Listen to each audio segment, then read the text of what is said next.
and then just takes his mask off, puts the spray away. Yeah. Like the other girl could act up in a moment. Like, why even take that risk? That's She's true. sitting in the front with you. Just take that. Made me think this whole movie. I'm thinking, like, is she in on it somehow? Is there something? Yeah. I think I got that feeling a little bit when it was, when she knew to pee herself in a way. Then I was like, oh, okay. Then it could have been the whole like. And when she didn't want to hurt him, she never wanted to hurt him. She never wanted to like. Or the fact that she knew, him. and the fact that she like shot down the idea of even fighting back. Like, no, he's strong. I saw it. He's strong. Like, how'd you see he was strong? Yeah. You know what I mean? It was just because whatever. Well, anyway. She saw him take one of the girls and put her down the bed with him. We saw it briefly too. I wasn't too sure, but yeah. I mean, he's strong, but it also could have played off like, don't hurt him. Right. Because, we're in cahoots together. And then the other thing was that, okay, remember when Marsha, she's the black one, right? Yeah. Okay, no, I mean, it's just, she hits him with a chair. Yeah. How do you not hit the head? She's small. The chair is big. It's true.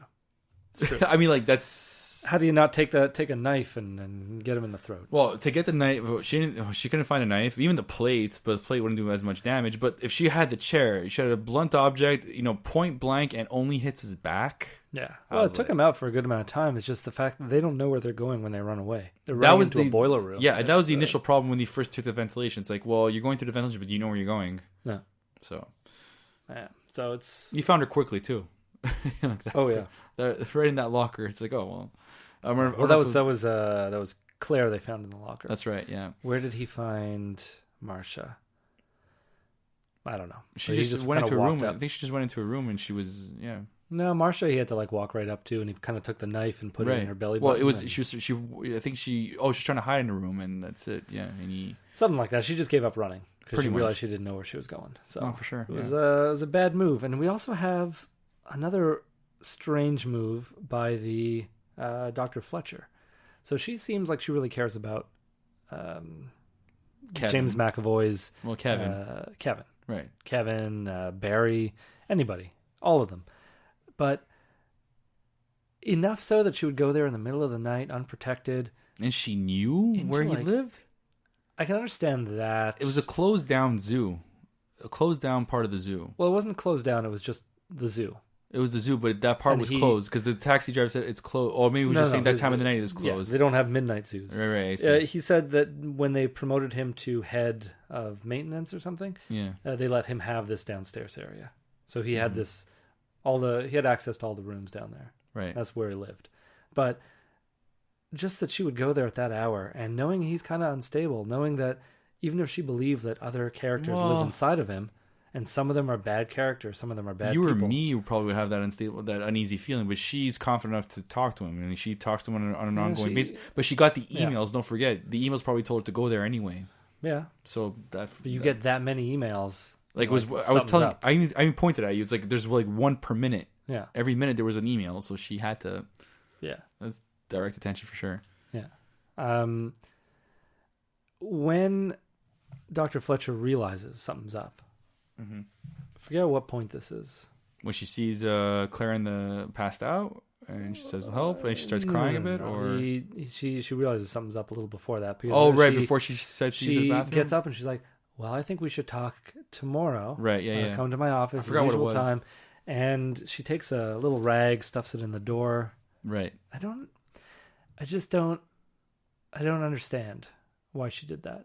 I know it came into play later. It was helpful later. But it just seemed like what she should have done right away is, okay, I'm a little hesitant. I'm going to make sure nothing's up. I'm going to act like nothing's up, and I'm going to get out of here.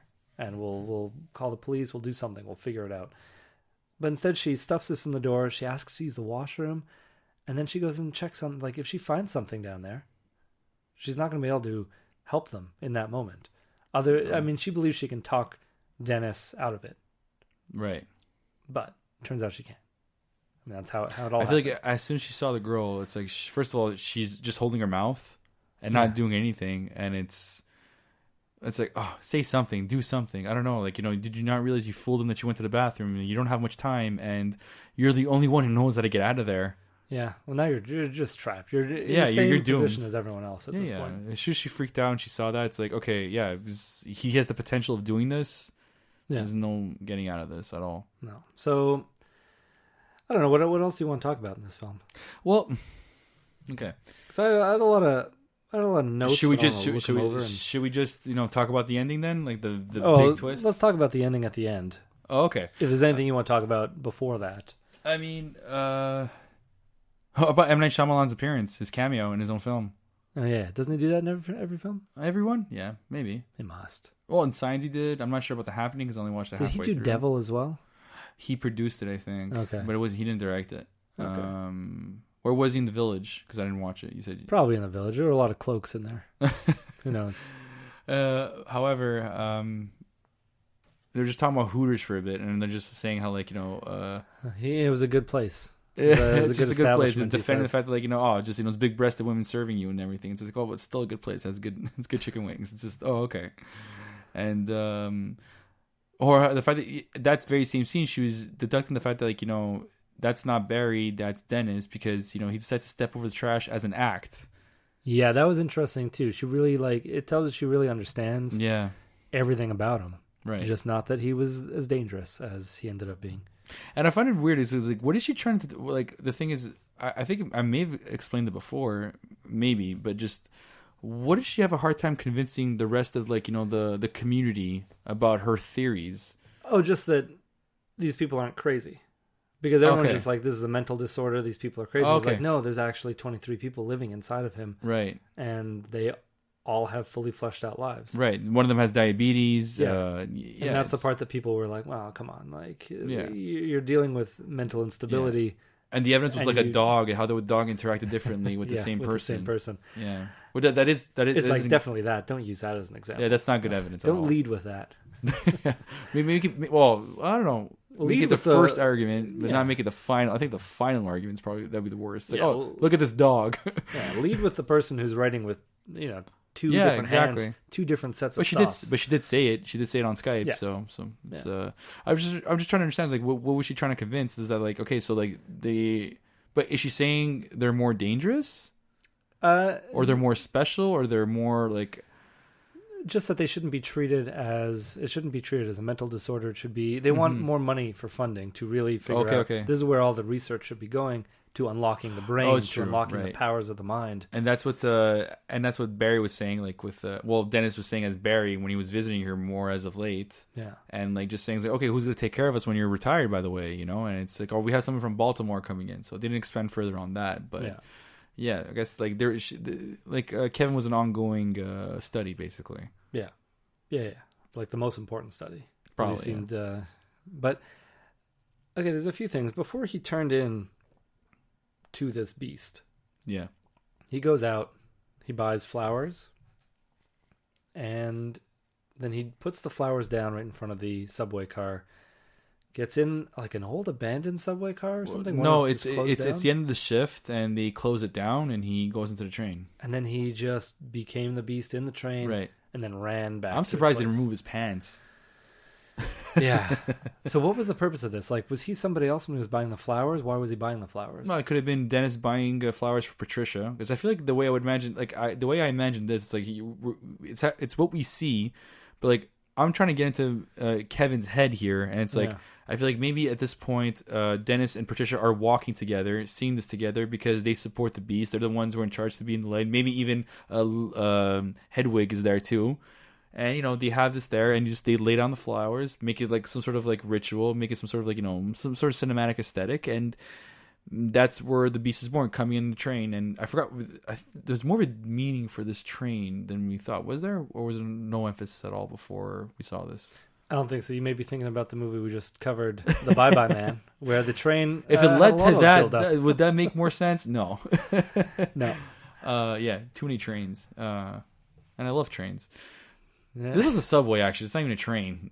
Well, it's a train car. It's the same idea. Right. It's just an underground subway, metro, whatever you call it in that part of town. What I'm saying is that I'm basically trying to put myself in James McAvoy's place. Well, not James. Sorry, in Kevin's place. That the way he's letting it play out. They couldn't be interacting with each other. So right now, I'd imagine, Patricia, Dennis, and maybe Hedwig just going there because they're the ones in charge, and they want to see this beast come to light, and they lay the flowers down, leave it as some sort of gateway, some sort of key. Because it definitely did seem thought out, very methodical. Yeah. It was definitely purpose.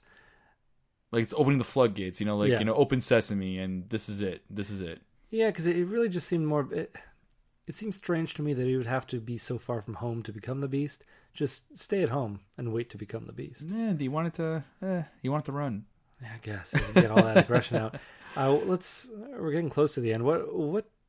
I did want to say something about the close-ups though. On who? I feel like every time, one of them that I remember the most is when she first figures out that it's not Barry talking, it's actually Dennis, and just it's Dr. Fletcher talking off screen, and it's just on James McAvoy, just.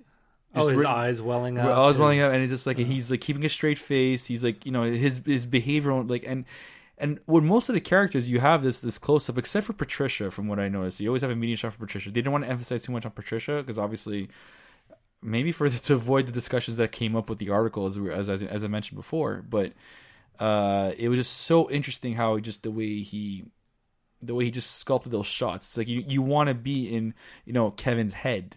Just with each of these characters. And I did love that close up where she figures out it's not Barry, and he's there like, no, I'm Barry, it's me, and it's just like and it's actually Christopher Walken. Yeah, it sounded like Christopher Walken, definitely, or my impression's getting that good, and it's just it's still, you would think they would cut back to Dr. Fletcher talking, but it's still her off screen, and it's just just the way McAvoy was able to just exuberate the way he was acting was amazing. And obviously hats off to McAvoy on this. This by far to me is my favorite role by him for sure. And I know I heard good things about Filth, but this definitely just the fact the way he did what he did was just amazing. Yeah. And it was good direction to keep the camera on him. Yeah, exactly. Because you at this point we don't want to see Patricia. We want to see how he's hearing Patricia talk and how he's reacting to it. You mean Dr. Fletcher? Who did I say? Patricia? You said Patricia. His other alter ego. So Dr. Fletcher, I mean. Now, overall, what did you think of Hedwig as a character? He was because I thought I was going to have the most trouble listening to him, and I thought maybe a lot of people would have. Because he reminded me of Phoebe's younger brother in Giovanni Ribisi in Friends, just because he's so had mature. Some of the same ticks. Yeah, he did. Yeah, so yeah, I don't know, but he puts his tongue between his teeth, so I noticed that. The weird thing, the part out of everything in this movie, the thing I didn't buy into was Hedwig's lisp. Right. I don't understand how that happens. I can understand how your mind can make you stronger in this context. How it could do all, but a lisp is a physical thing. It's well, placement. That character he created just has a lisp. But it's a physical thing. It's like the placement of your tongue. Oh, okay. And your teeth and the way your mouth is made. It's something you have to. It could be an overbite. It could be an underbite. I don't exactly know how a lisp works, but it's not mental. Right, that's a physical thing. That's like you what about the diabetes? I mean, the diabetes is body chemistry. Like he could change his body chemistry. Well, wouldn't that that wouldn't apply for the lisp in any way? You don't think? No, because that would have to. I don't know too much about lisps either. So. No, but that's to me, the lisp is like Hedwig not having his thumbs. Let's say his thumbs were cut off, and then when it becomes Dennis, his thumbs are there. Like it's a physical. It's even I know they made that one thing about the blind woman. And her alter egos would connect the retina again. Right, exactly, yeah.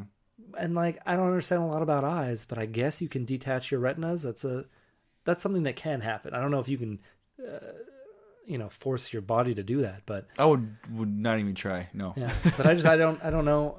I obviously don't know much about it, but I don't know if you can do that with a lisp. I don't know. I guess that little thing that make you buy into it. I'm just saying to myself that these characters are formulated because of a childhood trauma, obviously, which they didn't expend too much in it. The only thing we saw was just pretty much his mother looking under the covers, saying that Kevin something Crumb.